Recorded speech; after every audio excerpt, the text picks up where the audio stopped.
Hello and welcome to the Resilient Retail Game Plan. Hi, I'm your host, Catherine Erdley, as well as the founder of the Resilient Retail Club, which is my membership group and mastermind for product businesses.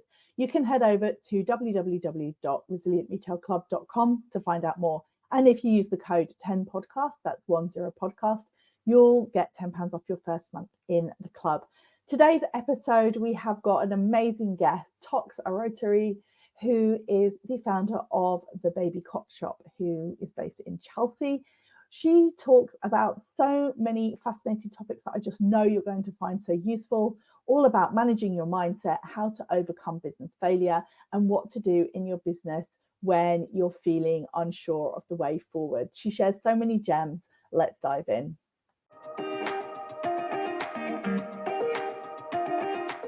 Welcome to the Resilient Retail Game Plan, a podcast for anyone wanting to start, grow or scale a profitable creative product business with me, Catherine Erdley.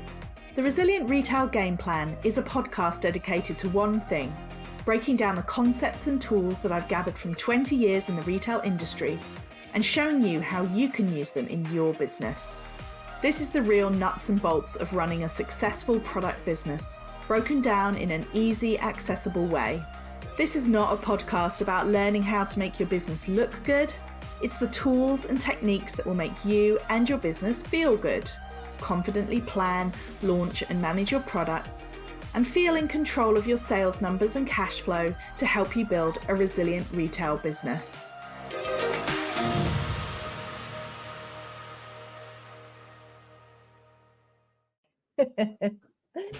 Toks, thank you so much for joining me on the podcast today. Do you want to kick us off by introducing yourself and your business? Yeah, thanks for having me, Catherine. So excited to be here. My name is Toks Aruoture, and I am a nursery interior designer as well as the founder of the Baby Cot Shop in Chelsea, which is a luxury baby furniture brand and interior design studio and retail store. In addition to that, I speak on mindset and faith and entrepreneurship because being an entrepreneur is it's something else, as you know.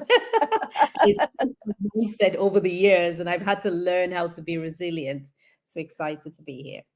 Oh, amazing. Well, thank you so much. So it sounds like a fabulous boutique. I'd love to know more about how you got started. What made you decide to open your own store? Oof. Well, I sort of fell into it by accident. My background had zilch to do with interior design or even retail. I grew up in Nigeria, grew up luckily with parents who raised me to believe I could be anything I wanted to be. And I spent my childhood going through my father's medical books, and we all assumed I was going to be a doctor. I wanted to be a doctor as well. So not related at all. Then although I was born in Scotland, I grew up in Nigeria, and then I moved back to the United Kingdom to do A levels. And Okay. because I was so smart, I didn't study, and so I failed woefully and didn't get into medical school. But I got into study pharmacology and later got a job as a medical rep with a pharmaceutical company. But then I hated the job. I didn't like it. In addition to that, after I'd had my third son, I wanted to have more suitable hours as a mom to young children, and my company wouldn't budge on my hours. But I happened to be reading a book at the time that said, how your gift is the thing you do so effortlessly that everyone thinks it's a big deal except you. And for me, it was interior design because I'd gotten married in my second year at uni and became obsessed with doing up our apartment. So I then enrolled in a couple of design courses, became became an interior designer for residential homes. I set up a firm and I was doing up homes, but only been running it for a short period of time when my husband said, "Hey, why don't we move to the United States?" And I said, "Yeah, let's go." So we sold our home and moved to the US. And in the process, I purchased a baby furniture store specializing in high-end furniture and interiors for little ones. That was my introduction to that world. Then Right. a few years later, I lost the business, lost everything, came back to England, and then I set up a company over here in the UK. And that's how it all started in a nutshell. Wow, that's an amazing story. So So we've sort of touched on mindset and overcoming challenges. So what was that experience like when you'd lost the business in so the business was in the US that closed. Mhm. Yeah, it wasn't. How did you sorry, go ahead. No, no, you go ahead. Sorry, I cut you off. I was just going to say, how did you manage that and how did you overcome no doubt if you've had a business that you've then lost, how do you then almost have the faith to go ahead and create a new one? In my case, I felt like I was pushed to the wall, like my back was up against the wall. We had sold our Mm, home and we had invested every penny we had into the business, and then we lost it. yeah, So I had this dogged determination that I wasn't going to lose it all, and something right. had to come out of it. I think that was what drove me.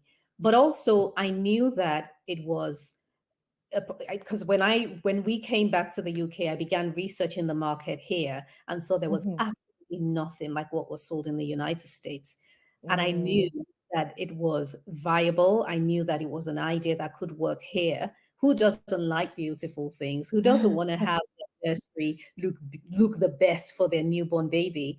And yeah. I remember going to a celebrity home in my earlier days here in the UK, and I was very surprised to see what she had for her children, knowing that the rest of her home looked gorgeous. And then the nursery just looked like it was relegated to the end. And they just picked up items from the high street. And it's not because she didn't care, it's because there really wasn't anything like that. Now, this was in 2008 when Right. luxury for babies was not really a thing in the Hmm. United Kingdom. And so that was that it was more a case of I had no choice. I had to fight. I had to get a semblance of the life that I loved back. But Hmm. a lot of it really came through managing my thoughts, and because I journal a lot, and journaling helps me to see what's going on in my mind, Hmm. where rather than simply just going through the motion and assuming that everything is fine or everything is not fine. Journaling helps to break down the thoughts you're having and break down the source of the thoughts and the things you're telling yourself. And I began to see that I had um, some limiting beliefs and limiting thoughts that were basically telling me it's over, don't bother, don't try. And I just had to fight for what I believed was Mm, possible. And that was it, really. And then, of course, a lot of support from loved ones, friends, and family. That makes all the difference in the world, having people around you when something as devastating as losing a business happens. yeah.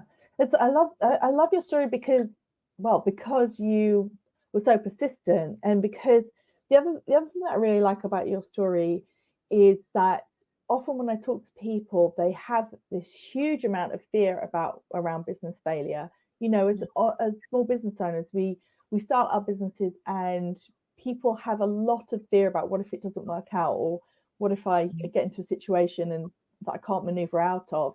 And Mm, what I like about what happened, well, I shouldn't say I like it because it doesn't sound like it was a great thing to go through, but what I mhm, think is useful for people maybe listening to the podcast to hear is that you went through that experience and mhm. yet I mean, is it one of those things that you look back on now and you almost think, well, this is the making of the business I have today, or is it not quite as simple as that? I would agree with you. I think it is. The thing about it is that we can only see so far. And when you're starting out in business, you have a goal, you have a desire. So in my case, when I started the Baby Cot Shop in the UK, my Mm-hmm, desire was that one day I will have a physical location on the high street because I started off online. I had no funds. And so I started mm-hmm, off online, and my desire, my goal was that I will put it on the high street. Now I mm-hmm, successfully did that some 6 going on to 7 years ago. But then, mm-hmm, even at that early stages of having the physical location, despite being online for, I think, about 5 years or so, I remember facing the very real possibility of not making it beyond where I was, mm, and I remember the dread and the fear in those early days as I struggled to pay my rent and I struggled to mm-hmm, get the name out there. The fear was, what if it fails? Just like you said, which is mm-hmm, what plagues the business owners. But you see, what I didn't know at the time was that having a physical location was not the end of the story. So when you have a goal, the goal does not define the end of your journey. But Mm, if you think to yourself that it's the end of your journey, then the fear of that goal failing will then spell the end of your journey for you. And you can't see beyond that point. So obviously, in hindsight, it's always easier to go back and see the lessons that you've learned. But yeah. for me, I look back now and I realize that life really is a journey of evolving, Hmm. and I am bigger than my business. I Mm, may be on the King's Road in Chelsea. I may have a really beautiful boutique and a brand that's growing, but no matter how big it gets, the value in me is a lot larger than it is in the business.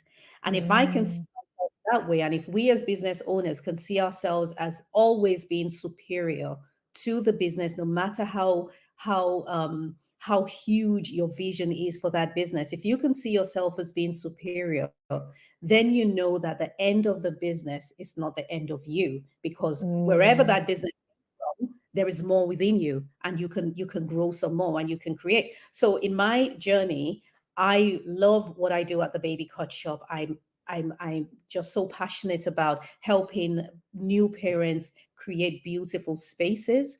But mhm. my journey, losing a business and starting a business and the challenges of running a business, have evolved me into somebody completely different. And I had my first TED talk a few weeks ago, and I was talking Amazing. about business loss. Thank you. My talk is about rewriting your story, because sometimes things don't always go the way you want it to go. And when it doesn't go the way you want it to go, it's not the end. It's just a Yeah. diversion. It's just that the story is different from what you thought it was. And you just need to be open to new possibilities. And of course, I recognize that it's easier said than done. It's easy for me to say because I've been through it, but it didn't Hmm. kill me. I wouldn't want to go through it again. I would want to go, but I recognize that every experience in life serves to evolve us into a higher version of ourselves. And if we can be open to that, then it takes away the fear of losing a business or the fear of Hmm. losing whatever it is. That's so, yeah, that's you. I mean, yeah, it's great to hear you say that. It's really fascinating, and I think what I think is so powerful about what you're saying is that a lot of the time when I talk to people, it it's hard to know this at the time, but it's almost like the fear is more damaging than the situation that you're in sometimes, and it's Yes. Oh, because fear makes you paralyzed. And yeah. I always say that at times of great uncertainty, I think back to, so for example, I worked in the retail industry in 2008 when they had the economic crash. And of course, during the Yeah. pandemic, I've seen time and time again that there are two types of people: the types of people that get really paralyzed and stuck in fear and stuck in anger about their situation and say, I can't believe this is happening. And then those people who have got that level of curiosity to kind of go, okay, well, this isn't what I thought it was going to be, but let's go see what else is out there. Yeah. And they're both very human reactions. There's nothing wrong if you're in that fear and paralysis and anger. We all go through it, but it's almost like, can you contain that? Can you say, right, I'm going to have 10 minutes where I freak out and then I'm going to put Yeah. that to one side, because Yeah. it's very hard to move the business forward when you're stuck in that fear. So You're so taking right. you a little bit to when you talked about first getting the store. I mean, first of all, to be on the King's Road is amazing achievement. Yeah. It's an amazing place to have your physical store, and how great that you work towards that as well. But you talked about struggling to pay the rent. What helped you get through that difficult time? Because that was another sort of tough time after a few years down the line from losing that first business. Yeah, absolutely. I mean, I had the support of friends for starters, but I also have my faith. I'm a Christian, and my faith means so much to me. Like, it really helps me through those tough times, because knowing that there is um, a bigger being than me, Mm. it just kind of Yeah. helps me.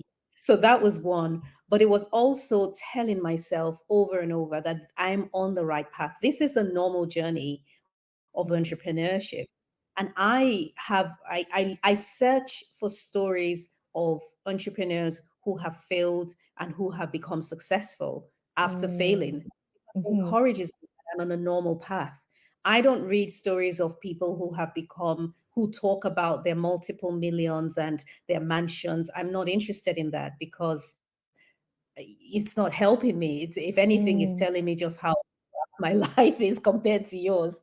So I search out real life stories of people who are authentic and who are sharing their experiences or who have shared their experiences. And I know that everyone's path is unique and everyone's path is different. But I tell myself, okay, she went through the feelings of dread that you're going through. And mhm, he actually had to sell everything he had to pay mm, his rent. He had to borrow money from XYZ. And so those just tell me that this is a normal path. When I first started my business here after losing everything and I came back to England from the US, I subscribed to Success Magazine. And Success Magazine, I haven't read it in decades now, well, in over a decade at least. But yeah, I used to read that, ferociously because all it had was real life stories of people in business. It had the ugly, it had the good, it had the bad. And I would just suck up all of those stories because it just kind of kept me on an even plane. Because the challenge, like you said, fear is paralyzing. mm, And what can I do to take me out of this paralyzed state and move me forward? It's people's stories for me. So I love stories, and I've always found that to be helpful. And on another tip as well, I would leave would be journaling. As I mentioned earlier, I mm, journal a lot because there is a saying we have in business that you can't work on the business while you're in the business. And in the same mm, way, you mhm, work on your mind while you're in your mind. If you're steeped in fear and mhm, confusion and uncertainty, you're unable to sort things out. So, what I do with my journal is I empty my mind on paper, I do a complete brain dump, put everything down, mm, and then I start to address each one. And I'll find that maybe if I list 10 things I'm worried about, I end up finding that it really is just five things I'm worried about because some of them have doubled up and just presented themselves differently. And then yeah, out of those things, you find that to be the case, right? And then yeah, out of the other five things, you find that maybe three of them are assumptions I'm making, and they're not even fact. And then when we mm, get down to just two actual facts, then we can deal with the facts and see. So journaling helps to, even if you don't have a proper journal, just when you're feeling overwhelmed, just dump everything on paper and then mhm. take a bird's eye view on it like it's not you and just analyze it logically. And that I find always helps. Oh, that's such great advice. Yeah, thank you so much for that. I call them the 3 a.m. thoughts. It's like sometimes you have to just get down all your worries, like the things that wake you up in the night. But I love what you Mm. said about how 10 things are often five, because it's so true. We'd be like, well, what if this happens? Then what if that happens? And you're like, well, that's kind of the same route. And also so true about about assumptions. Do you have examples of times that you've made assumptions and then when you've kind of looked into it, you're like, okay, that's just my opinion? Yeah, absolutely. I mean, oh, I can't even think right now. There's so many. Maybe I have a situation with a client that, maybe the order didn't go too well, Yeah. or maybe she wants to place an order, but then she's worried about, or she's pulling back. I might make the assumption that she changed her mind because maybe she looked me up and she wasn't comfortable with who I was as a person, just stupid stuff Mm, like so that could be an assumption. Or in when I had challenges with paying rent at the beginning, I would make the assumption that if I'm late by one day, because I'd had commercial rent when I was in the US, but the business was thriving, so I never had any issues with that. But I would mm, worry, oh my goodness, if I'm late by one day, they're going to tell me I need to leave the property. So that's just a total lack of understanding of how things work, yeah. was me drawing assumptions, or if if an order doesn't go through because the customer changed their mind or they're late or just so many random things. This mind of mine, so I would have made assumptions about things, from dealing with customers to the business or even down to when we first started. So now we have our own brand, like we have the BCS collection, which is designed in store at the Baby Cot Shop in Chelsea on the carpet. I sat down with my assistant and we designed our range. Now, prior to that, we had we were selling other brands, especially from the EU.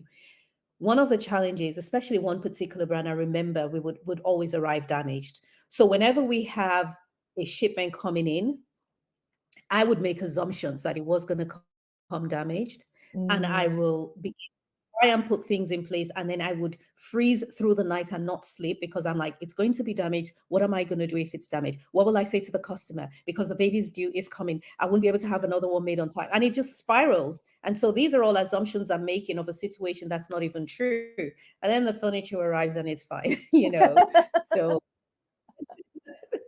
It's such a good point. I'm only laughing because I feel like I totally recognize that. And I'm sure most people listening will go, oh, yeah, I do that too. It's like before something's even happened, then I've just decided it's going to be something's going to go wrong.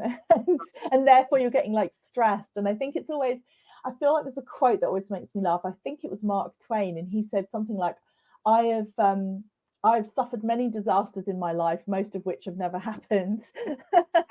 I think that's such a good one.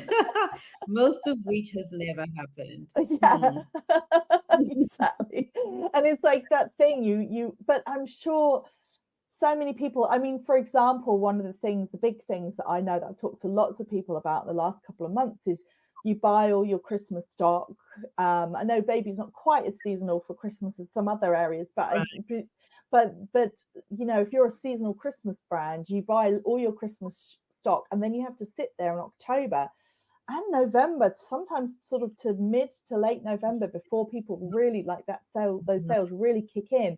And it's that whole every day almost saying, right, well, what if nobody buys it? What if nobody buys it? What if I'm left with all this stock? And it's that exactly that thing. So I love that technique of just write it all down, just get it out of your head, just sit and journal.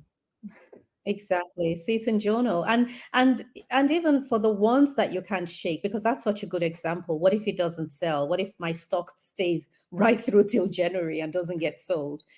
Then you come up with contingency plans. If you have to do a discount, then do a discount. If you have to, but something I read this morning, it says, forget the things that lie behind. And I really took that to heart because a lot of times when things go wrong or when we have a fear of something going wrong, we carry it with us into the future.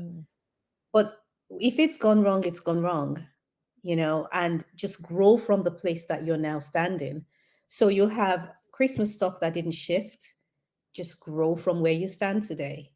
That was the technique I used during the pandemic when we were locked down.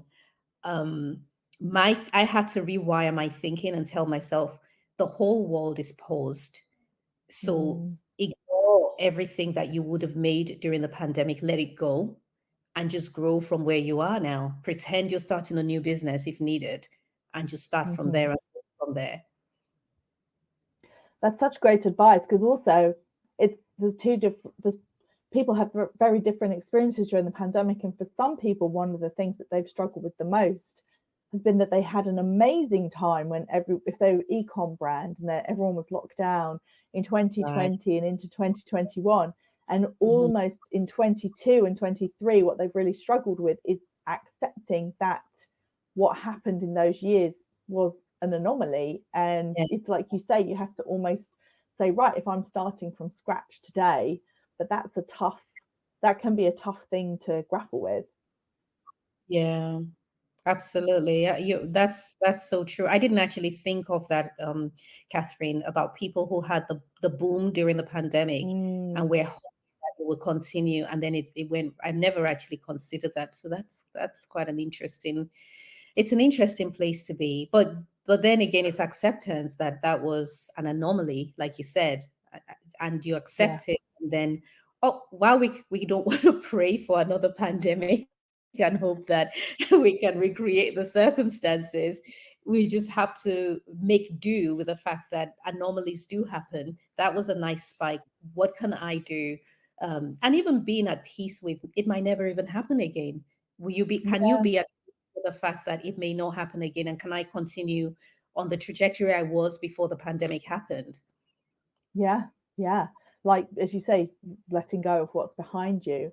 Can I just Yeah. ask a little bit about one of the things that I think small business owners are particularly hard, it's particularly hard for them, is a lot of people have a lot of self-criticism. Mm. So, for example, they'll say, "Oh, I must have done something," or it's nobody likes my product anymore. Or I often talk to people who say it jokingly, but I think it goes deeper. That the minute they have a quiet Mm. sales day, they immediately flip into, "Oh, well, it's because I'm terrible at what I do, or I've made a big mistake." How do you manage that sort of self-talk? I think it's because we do that. We all do it because I do it too.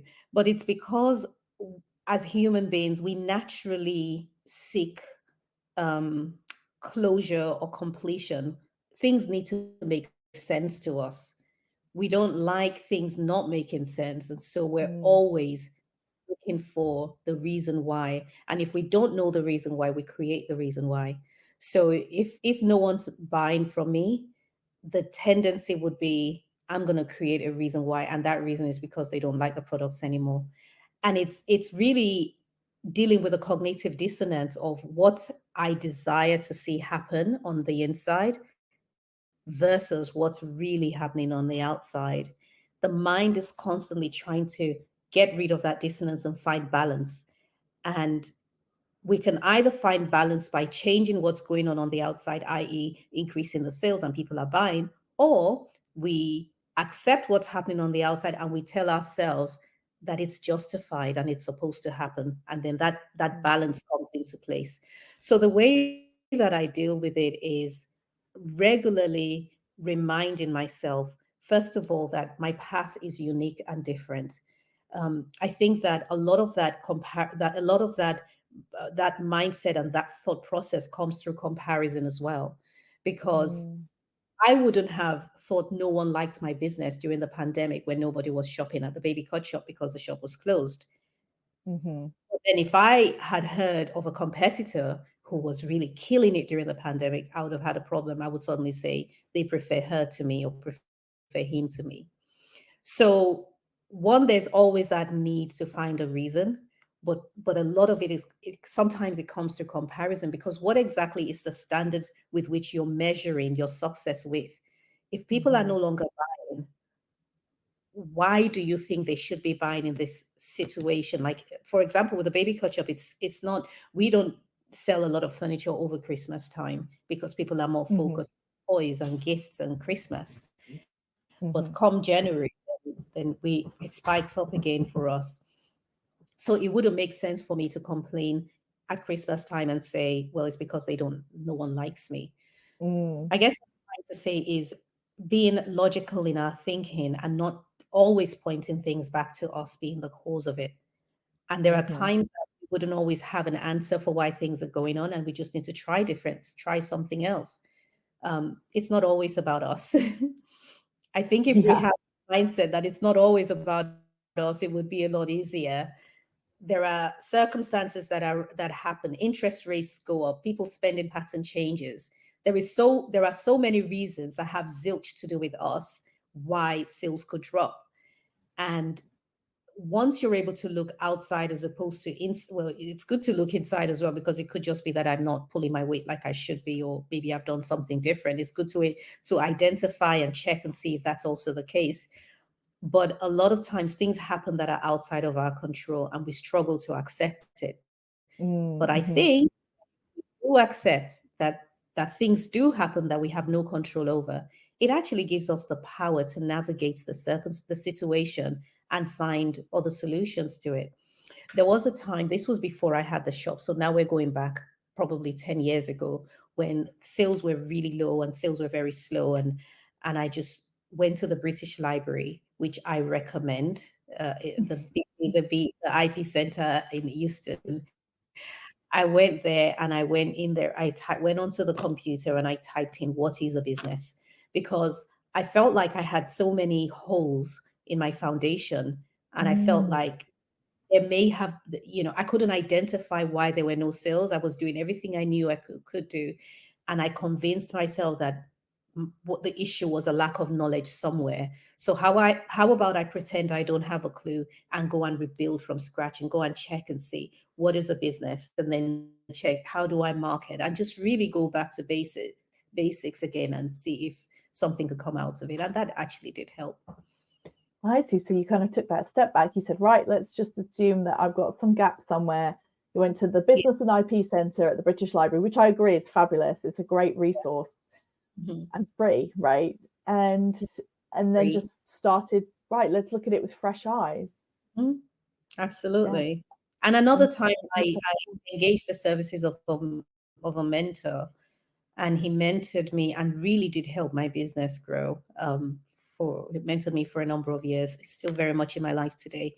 And that was one of the best decisions I made.